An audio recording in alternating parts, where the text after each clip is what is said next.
Real quick, I want you to think about the last time a man in your life actually checked on you. Not a "was good" in passing, not a fire emoji on your story. I mean, actually checked on you, picked up the phone, called you, or even sat down with you and asked the real question and waited for the real answer. How long did it take you to come up with someone? Now flip it. When's the last time you did that for somebody else? I'm not asking to put you on blast. I'm asking because I think most of us, if we're being completely honest with ourselves, can't come up with a recent answer on either side. And that honestly, right there, made me pick up the phone and text my brothers just to see how they're really doing. Because I feel like when we ask the question, we get these surface level responses instead of getting real deep. Because it's understanding, like, man, what are you really going through? What are you dealing with at right now in at this point in your life? I don't know why I'm jumping the words, but asking that question, really sitting there and understanding what they're going through. Because you may be going through the same thing they're going through, but y'all never had that open discussion of like, man, what are you holding? What weight are you carrying right now that you may need help with? Because it's like us as men, we carry a lot of weight that we really don't divulge to people because, it goes back to childhood. We didn't learn how to communicate our emotions of what we're feeling. Now we're at the age where if we may have done the work earlier where we can communicate how we feel, or we're at the point where we're like, okay, I'm at that stage of my life where I need to learn how to communicate how I feel and what I feel because I never learned how to. And that gap, that silence between men who genuinely care about each other, that is costing us more than we know. This is Sana E. This quarter one, we've been doing the real work, right? Talking about who you are, what you've internalized, the weight you carry, the expectations you've inherited. We've gone deep into identity. We discussed imposter syndrome, self-sabotage, and one of the latest episodes, the pressure to provide. And today, I want to keep adding to that pot. You dig?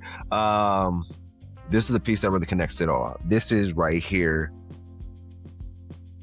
really puts it all together. This is the glue, I want to say.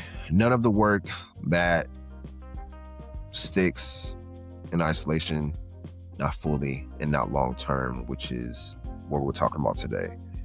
And that's brotherhood, real brotherhood, and why it may be the most slept on mental health strategy available to you right now. So let's get into it. Ladies and gentlemen. Let me give you the landscape first, because when you see the numbers, this stops feeling like a personal problem and starts looking like what it actually is, a generational crisis that was built over decades. Did you know in 1990, 55% of men said they had 6 or more close friends. By 2021, that number dropped to 27%, cut nearly in half in 30 years. Today, 15% of men report having 0 close friends, not a small circle, nothing at all. And 1 in 4 men between the ages of 15 and 34 report feeling lonely on a regular basis.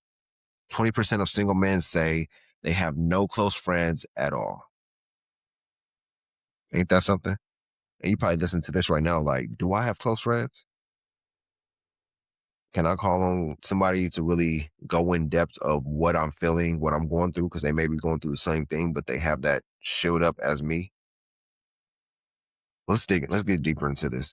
Researchers are calling this the friendship recession, and it isn't abstract. Loneliness in men increases cancer risk, contributes directly to cardiovascular disease, dementia, and depression. The U.S. Surgeon General declared loneliness a public health epidemic in 2023. We're the most connected generation in history and one of the most loneliest. Ain't that some shit? Now, this is where you have to get specific, because the Pew research found that 74% of men, if they're reaching out to anyone at all, they reach out to a romantic partner first, not a friend, not a brother, their partner. Which means for the brothers who are single, many of them have nobody to call on. And for the brothers who are partnered, they've placed the entire weight of their emotional world on that one person. You know, this is this enormous weight of pressure that they're putting on the relationship only will lead to the relationship causing the friction and that relationship ending. And once that happens, they have nothing left. And we all know what happens. And this right here isn't a coincidence. It's not a pattern. It starts with how we were taught, how we were, matter of fact, this was caught, not taught. We caught the way to act as men. We caught the emotional side of how to act, as well as the physical side, what we saw. And we weren't taught how to build and keep real friendships. So here's something I want you to sit with. Men were not always like this. Historically, male friendships were openly affectionate. I know what y'all thinking. Not affectionate like that. They were emotionally present. Men leaned on each other, expressed care, celebrated each other without any of the weird energy we've attached to it now. If you read letters between men from the 1800s, the language was tender. It was warm. It was real. It was genuine. Well, that all changes from the 1800s now to 2026. That cultural pressure expanded, specifically around how men were supposed to present themselves. We, we began to code closeness between men as weakness. Vulnerability became something to hide. Emotional disclosure became something that could cost you. And by the time our fathers were being raised, the message was clear: be strong, be stoic, handle it yourself. Don't put yourself, don't put your weight on other men. That was the definition of manhood. So what did we inherit? We inherit the surface. What we do now these days, we talk about sports, we talk about work, we talk about money, and the moves we're trying to make, right? But we internalize the real stuff, the things that we're really feeling in that moment. We can talk surface level all we want, but if we don't get in the depths of ourselves and letting the people around us understand who we are, then it's like a slow death. But research from Stanford found that men's social networks are shallower in depth, less emotionally open, and far less likely to be used as a source of real support. There are brothers out there who have been friends for 10 years, a whole decade, and don't actually know each other. Not really. They know each other's, highlight reels, which is everything that we show. And that's not the same thing, because we already know the highlight reels are so high for so long. But what about the lows? Do you let people in on the low times in your life? Now, layer on the specific experience of being a Black man in America. Code switching was survival. Hypervigilance was necessary. Showing softness in the wrong room around the wrong people could generally cost you something. So what we do? We build armor. That real necessary armor for navigating real hostile environments. But here's what nobody really taught us. That same armor doesn't know when to come off. You bring it home, you bring it to your friendships, you bring it to the people who actually want to know you. And the armor keeps them out the same way it kept everything else out. Did you know the National Institute of Minority Health launched an initiative called Brother, You're on My Mind? Specifically because research showed that Black men with depression are significantly less likely to seek help. Not because the need isn't there, because the pathway to help feels too exposed, too at odds with everything manhood was supposed to mean. But here's the real thing about having that armor. It was built for battle. You're not in battle every single moment of your life. When the men who love you, your real brothers, they ain't your enemy. Sometimes you gotta let them in. Hmm. But I want to get precise about something. When I say brotherhood is a mental health strategy, I'm not speaking metaphorically. I mean it literally. A study published in the BMC Psychiatry ran a 24-week community based intervention with Black men. It combined physical activity, health education, and social network support. Not just workout partners, men who were accountable to each other, present with each other, building something real together. The results around measurable improvements in depression scores, and these are the measurable improvements in cardiovascular markers, measure mental health outcomes from community, from connection, from brotherhood. Men with a strong social ties are 60% more likely to be engaged in their communities. Healthy friendships reduce the risk of depression, anxiety, and premature death. And for Black men specifically, culturally familiar peer support, brothers who actually get it, is one of the most effective mental health interventions available. Not a supplement, not an app, but your real brothers.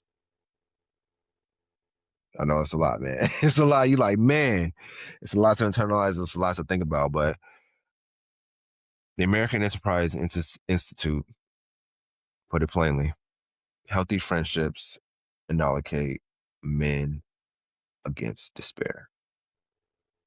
And inoculate, you know, big words and all that. It's basically a medical word that they're saying brotherhood is a vaccine against the kind of darkness that takes men out, which is depression. Now I want to address something real, because what some of you are thinking right now is like, XO, I hear you. I hear what you're saying. And I want to do this, but where do I find those brothers like-minded like me? Most of the friendships don't even go that deep. I don't really have a circle like that, a crew like that, friends like that. And let me tell you, that is the most common thing these days. And it's more common than you think. Researchers have found that men struggle here not because they don't want that, but because they were never given the tools to build and maintain it. Vulnerability, emotional consistency, real presence, those are skills. And most of us, we were never taught them. Just being honest. Take a second right now and reflect back on when you were growing up. Were you taught emotional skills of how to handle your emotions as an adult, or were you taught something different?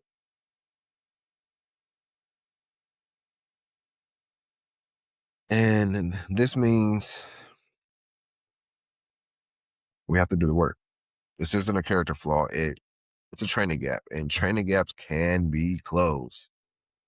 So let me break something down to you, because I hear men say this a lot. I got my people all the time. You hear it loud and clear. I got my people. I got my dogs. I got the people around me, and I believe them. But I want to ask, what kind of people?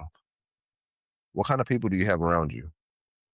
Do you have the people you can lean on, or you don't? Because there's a difference between a crew and a circle. We all know what crew. A crew is who show up for you in the good times, the trip, the cookout, the wins. They hype you up when you post something. They're there when things are easy and the energy's right. But a circle, oh man, I love my circle. Shout out to them. The circles, those are the real ones. It's the people who show up when shit hits the fan. When times get hard, when you're just down and out. The ones you can call at 11 at night when something's wrong, who will tell you the truth, even when you don't want to hear it, but you need to hear it. Not just what feels good, but the real life truth. Who know the real version of you, not just the version you put out there for social media. But don't get me wrong, both have value, but only one will carry you through those dark seasons. Only one will be there through your trials and tribulations. So it's understanding and picking through your people and seeing who's my circle and who's my crew. But researchers describe it this way: depth of male friendship has become progressively shallower over the generations. Men connect around sports, work, money, but almost never around what actually is happening on the inside. There are brothers who have known each other for years and still don't truly really know each other. Not past that surface level stuff. It's crazy. I'm thinking back now as I'm as I'm going. I'm like, man, it's deep. It's deep because we don't take the time to do it. As long as we do the surface level things, we feel like we're good with that friendship, with that brotherhood. But is it really a brotherhood if you don't know the depths of the person, of the trials and tribulations that they went through in their life, and the trials and tribulations you went through your life? And that shallowness right there is a part of what's breaking us. So here's a question I want to ask you, and I want you to really sit with this. Who in your circle, not your crew, we already know what a crew is. Who in your circle, the people who know the real weight you carry, the real armor that you have, the past, man. We all got a past, don't we? If you can't name one person right now who is in your circle, don't look at it as failure. This is just real information for yourself. This is where the work begins. And I want to speak directly to the brothers who grew up in environments where trust was really hard to earn, where opening up had real consequences, where that vulnerability wasn't safe because the room or the environment wasn't safe. The caution, it's not irrational. It was trained into you by real experiences. But what I'm inviting you to consider is whether the walls that protected you then are now keeping you from the connection that would actually heal you. There's a difference between being discerning about who you trust and being closed to trust entirely. So, hold on, I gotta get this drink of water. Your real brothers, the ones who deserve access, are not threat to your strength. They're what makes your strength sustainable. So, with that being said, let's get practical, fellas. Here's some practical steps. Step one, man, you might have to get your pen and pad out, take some notes. This right here, step one, audit your current relationships.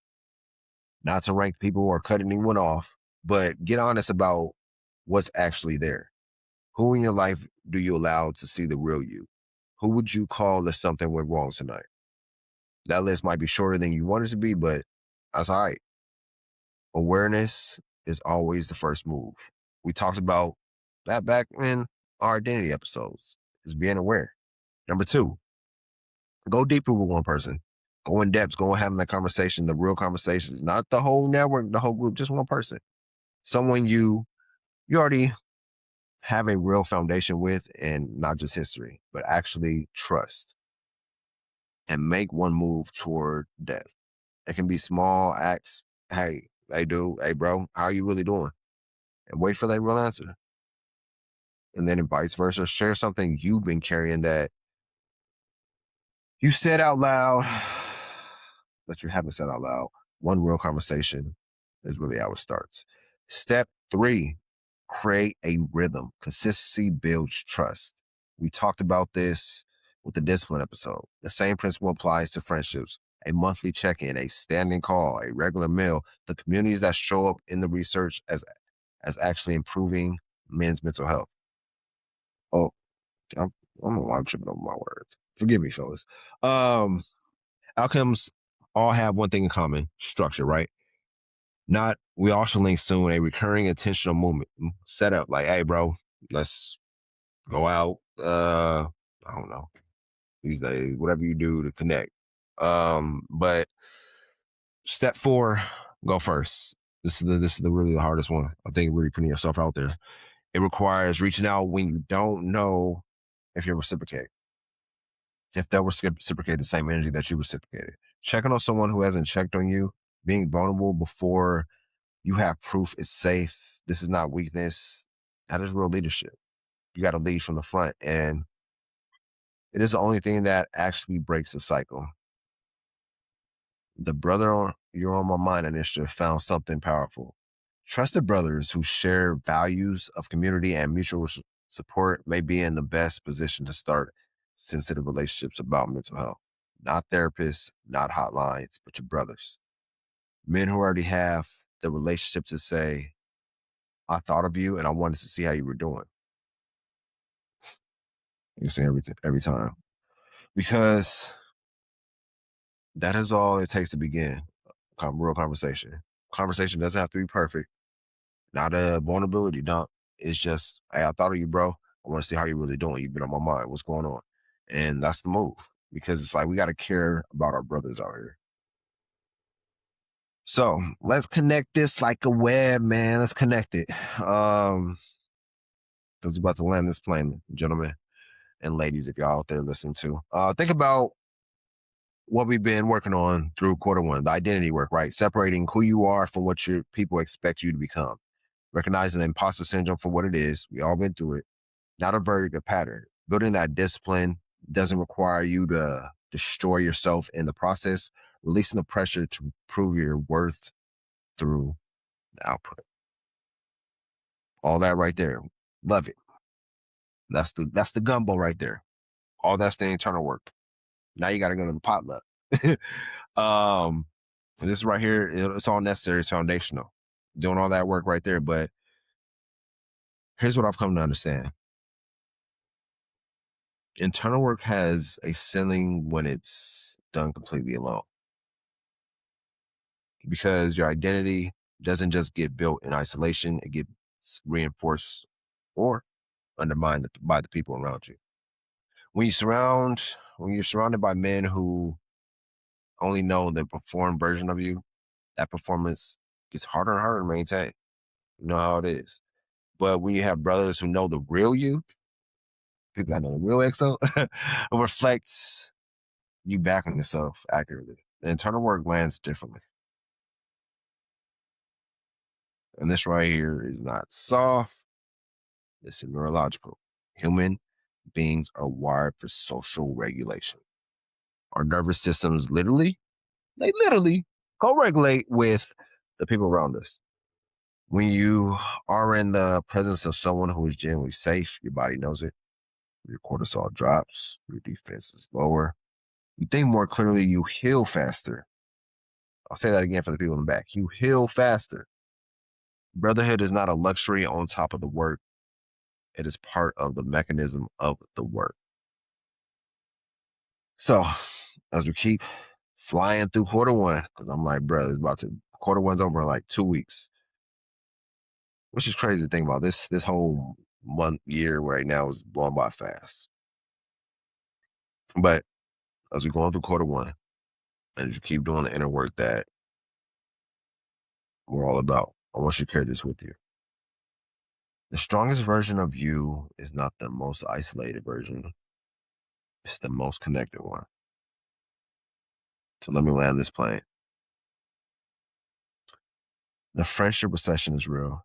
The data is real. The distance between how connected we look and how connected we actually feel, that is real.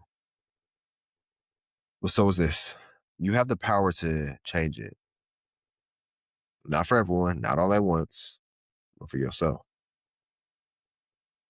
And for the one or two brothers who need to go first. Real brotherhood is not about the size of your circle. It's about the realness of it. Even if it's just two people, two peas in a pod. I am my brother's keeper. Even if it's one person who knows the actual you. One person you check on with nothing to gain. And one person who you let past your highlight reel of your life. That's where you need to start. Because the work we're doing on this platform, the identity work, the mental health work, the work of becoming the real you, that work is more powerful when it's witnessed. When somebody who knows you can see the change, oh, we love that, right? When you have a brother who say, hey, bro, I see who you becoming, man. Keep going. You're inspiring me. Keep going down your journey. That isn't weakness. That is the most powerful things available to you. This is the end, ladies and gentlemen. of this episode of Sana IE. I'm EXO. Thank y'all for being here. Thank you for tuning in. Thank you for doing the work. Thank you for sharing the show. If you've been sharing the show, man, thank you. If this is your first time listening, man, go ahead and hit that subscribe button or follow button if you listen on Spotify. I'd greatly appreciate it. And check out the website, sanaie.com. We out here. Appreciate y'all, man. Take care of yourself. Check on your people, man. Brothers, bros, fellas. Check on yourself and reach out. Reach out to your people, man. Be the first one. Take that first step. That being said, see y'all later.